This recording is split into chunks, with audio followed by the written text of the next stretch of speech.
C'est une ambiance non habituelle au ministère de la fonction publique, un mois déjà, depuis que les agents ont décidé d'arrêter de travailler pour exiger le paiement du deuxième palier de leur prime d'encadrement. Les fonctionnaires revendiquent leur droit de prime d'encadrement. Ça fait longtemps. On a entamé plusieurs procédures pour que nous puissions avoir notre gain de cause de ces dossiers d'encadrement. Trop, c'est trop. On ne peut pas continuer de la sorte un grand ministère comme la fonction publique, qui est le poumon de l'administration de la RDC. Regardez vous-même comme vous êtes là. Tous les fonctionnaires sont dehors et toutes les portes sont barricadées. Mes chers frères, s'il vous plaît, ayez quand même compassion aussi de vos frères. Nous revendiquons notre deuxième palier de la prime d'encadrement.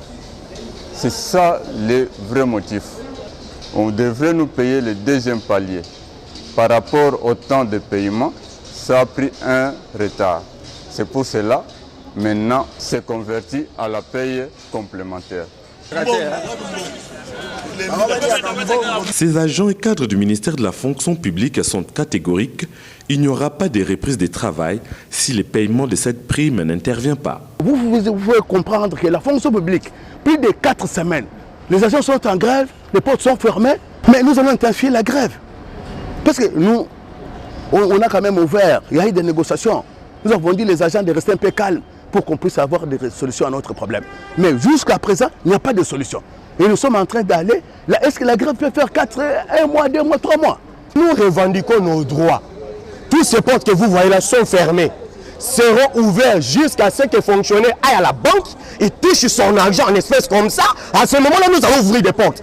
Par ailleurs, ces agents attendent des solutions palpables du nouveau vice-premier ministre, ministre de la fonction publique, modernisation de l'administration et innovation des services publics, nommé récemment.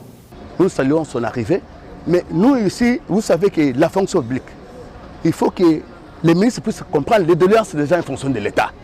La première chose d'abord, il y a un problème de salaire. Vous savez que tous les fonctionnaires sont mal payés. Les ministres de la fonction publique, c'est lui le premier syndicaliste. Il doit parler au gouvernement pour que les salaires des fonctionnaires de l'État soient améliorés. C'est ça ce que nous demandons des ministres qui viendront de la fonction publique, les nouveaux ministres. Et puis, vous voyez vous-même les bâtiments ici.